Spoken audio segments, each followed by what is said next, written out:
ധനവാൻ പറഞ്ഞതുപോലെ അവർ ആനന്ദിക്കുകയാ. ഒരു കാര്യം അവർ മറന്നുപോയി.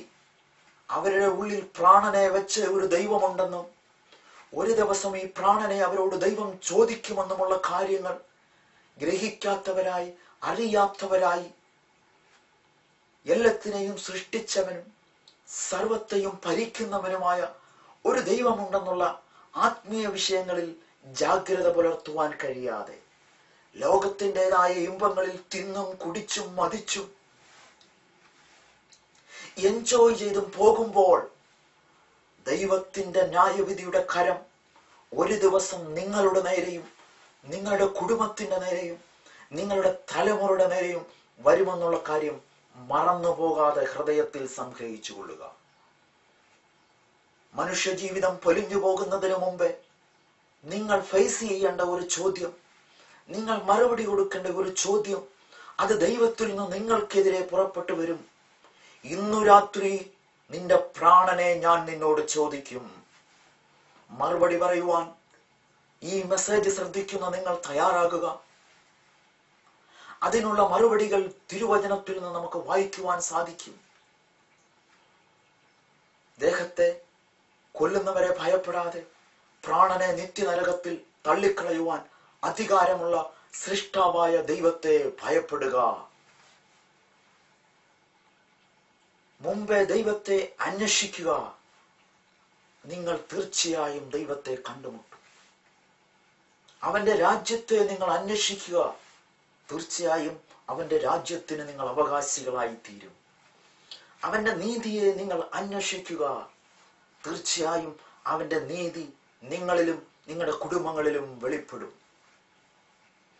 ദൈവത്തെ മാറ്റി നിർത്തി ഈ ലോകത്തിൽ സമൃദ്ധിയോടെയും ധനവാൻ പറഞ്ഞതുപോലെ അഹങ്കരിച്ച് നിഗളിച്ച് വർഷങ്ങളിലേക്ക് ഞാൻ എൻ്റെ പാണ്ഡികശാലയിൽ കൂട്ടിവച്ചിരിക്കുന്നു, ഇനി എന്തിനാണ് ദൈവം, ഇനി എന്തിനാണ് ആത്മീയം എന്ന് പറഞ്ഞ് സൃഷ്ടിതാവിനെ വെല്ലുവിളിക്കുന്ന മനുഷ്യ ജീവിതങ്ങൾ ഇതാ പൊലിഞ്ഞു പോകാൻ പോകുന്നു.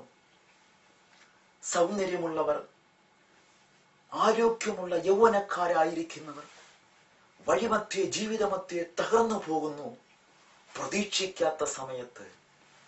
എന്തുകൊണ്ടാണെന്നറിയാമോ ഇത് സംഭവിക്കുന്നത്? മുമ്പേ എന്നെ അന്വേഷിക്കണമെന്ന് പറഞ്ഞ അവന്റെ സൃഷ്ടിതാവിനെ മറന്ന് ദൈവം വെറുക്കുന്ന, ദൈവം ഇഷ്ടപ്പെടാത്ത, ദൈവം ആഗ്രഹിക്കാത്ത കാര്യങ്ങൾ അന്വേഷിക്കുവാൻ അവൻ മുൻപേ പോകുന്നു. ലോകത്തിൽ പലതും പിടിച്ചെടുക്കുവാൻ, എല്ലാവരെക്കാളും ഉന്നതനായി തീരണമെന്നുള്ള അവന്റെ ചിന്ത അവനെ ദൈവത്തിൽ നിന്ന് അകറ്റിക്കൊണ്ടു പോകുന്നു. ആത്മീക ജീവിതത്തിൽ നിന്ന് അവനെ അകറ്റിക്കൊണ്ടു പോകുന്നു. വചനം പറയുന്നു, ദ്രവ്യാഗ്രഹം സകലവിധ ദോഷങ്ങൾക്കും കാരണമായി തീരുന്നു. അത് അന്വേഷിച്ചു പോകുന്നവൻ മരണത്തെ അന്വേഷിക്കുന്നു എന്ന് സദൃശ്യവാക്യം 20-ാം അധ്യായം 6-ാമത്തെ വാക്യത്തിൽ നമുക്ക് വായിക്കുവാൻ കഴിയും. ദൈവത്തെ കൂടാതെ പണത്തെ മാത്രം ലക്ഷ്യമാക്കി ദൈവത്തെ മാറ്റി നിർത്തി അതിനുവേണ്ടി ഓടുന്നവർ മരണത്തെ അന്വേഷിക്കുന്നു എന്നാണ് സദൃശ്യവാക്യത്തിൽ നാം വായിച്ചു കേട്ടത്. അങ്ങനെ പോകുന്നവരോടാണ് ദൈവം ചോദിക്കുന്നത്, ഇന്ന് നിന്റെ പ്രാണനെ ഞാൻ എടുക്കും, നീ ഒരുക്കി വെച്ചത് ആർക്കാകും? ഒരു നിമിഷം ചിന്തിക്കുമോ സഹോദര സഹോദരി, മാതാവേ പിതാവേ, യുവാവേ യുവതിയെ, നിന്റെ ആരോഗ്യം, നിന്റെ സൗന്ദര്യം, നിന്റെ വിദ്യാഭ്യാസം, നിന്റെ ജോലി, നിന്റെ പദവി, നിന്റെ പ്രതാപം, നിന്റെ പാരമ്പര്യം എല്ലാം ഒരു നിമിഷം നിന്നെ കൈവിട്ട് കടന്നു പോകും. കഴുകൻ ആകാശത്തിലേക്കെന്ന പോലെ ചിറകടിച്ച് കയറിപ്പോകുന്നത് പോലെ നിന്റെ ധനമെല്ലാം ഒരു നിമിഷം പൊടുന്നനെ നഷ്ടമായി പോകും. ദൈവത്തിന്റെ ചോദ്യം ഇന്ന് ശക്തമായി നിന്റെ ഹൃദയത്തിൽ മുഴങ്ങുകയാണ്.